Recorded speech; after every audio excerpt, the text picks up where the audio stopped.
जो बहुत सौभाग्यशाली होते हैं ना, उन्हें अपने माता पिता के साथ, अपने परिवार वालों के साथ रहने का मौका मिलता है।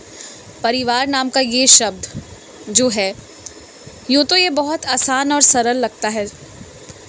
जिसके पास होता है वो उसका सम्मान नहीं करता, लेकिन जिसके पास नहीं होता है उनसे जाकर पूछो, तब पता चलेगा तुम्हें कि कितनी तमन्ना होती है उन सब की कि उनका भी परिवार हो, उनका परिवार भी उनके लिए ज़िद करे, प्रेम करे, कभी मनाए, कभी रूठ जाए, वो सारी चीज़ें।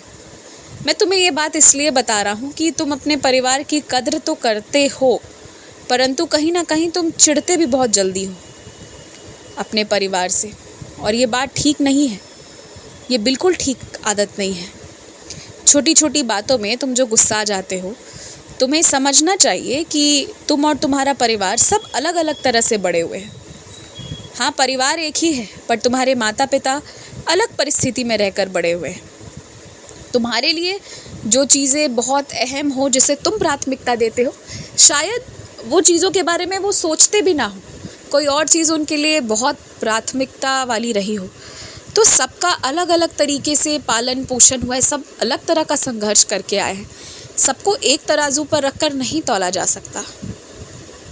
तो इस बात को तुम्हें समझना होगा। तुम अपने परिवार की कद्र करते हो, मुझे पता है, पर कहीं ना कहीं एक चिढ़ है तुम्हारे मन में, एक झुंझलाहट है तुम्हारे मन में। लेकिन एक बात कहूँ, जो ये थोड़ी बहुत लड़ाई और खूब सारा प्यार होता है ना, ऐसे ही जीवन चलता है। और जहाँ पर 4, 5, 6, 10 लोग रह रहे हैं ना, वहाँ कभी कोई बात ऐसी होगी ही होगी जो तुम्हारे मन के बिल्कुल खिलाफ हो। हर बात तुम्हारे मन की थोड़ी हो जाएगी। मैंने ये तो तुमसे कभी नहीं कहा कि तुम जो चाहोगे सब कुछ समय पर तुम्हारे हिसाब से मिल जाएगा। नहीं, तुम्हें बस जो चाहिए मुझसे कह दो, सही समय आने पर मैं दे दूँगा। मैं तो हमेशा ये कहता हूँ कि सही समय का इंतज़ार करो। तो हर चीज़ अभी तुम चाह गए और अभी तुम्हारे मन मुताबिक हो जाए, ऐसा नहीं होता। क्योंकि कुछ चीज़ें तुम्हारे मन मुताबिक नहीं, पर तुम्हारे लिए जो आवश्यक है ना, वो होती है। तुम्हें समझना होगा। तो अपने परिवार से ना वाकई में प्यार करो, और जो ये चिढ़, ये जो नाराज़गी, ये जो गुस्सा है ना, इसे हटा दो अपने मन से, पूरी तरह से निकाल दो। और सुनो, जिसे इतना खेलने कूदने का शौक़ है ना, उसे करने दो। यही खेल कूद, उछल कूद, उधम मचाना, यही उसे जीवित रखा है।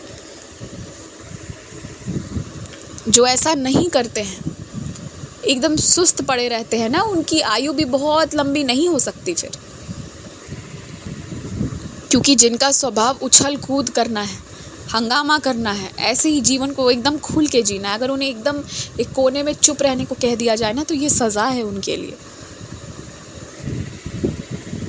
ऐसी सज़ा मत दो, बिल्कुल मत दो। जिस ढंग से जीना है जीने दो। बस खुश रहे, मुस्कुराए और अच्छे काम करते जाए। इतना ही है, बस इतना ही होना चाहिए, और कुछ नहीं। बहुत जल्दी मथुरा से प्रसाद मिलेगा तुम्हें। याद किया ना तुमने कृष्ण भगवान को एक पल के लिए, और वो एक पल का याद उस मुरारी को इतना पसंद आ गया ना कि वो तुम्हारे लिए आशीर्वाद में वो मोर मुकुटधारी तुम्हारे लिए प्रसाद भेज रहा है। स्वीकारो उसे। आयुष्मान भव।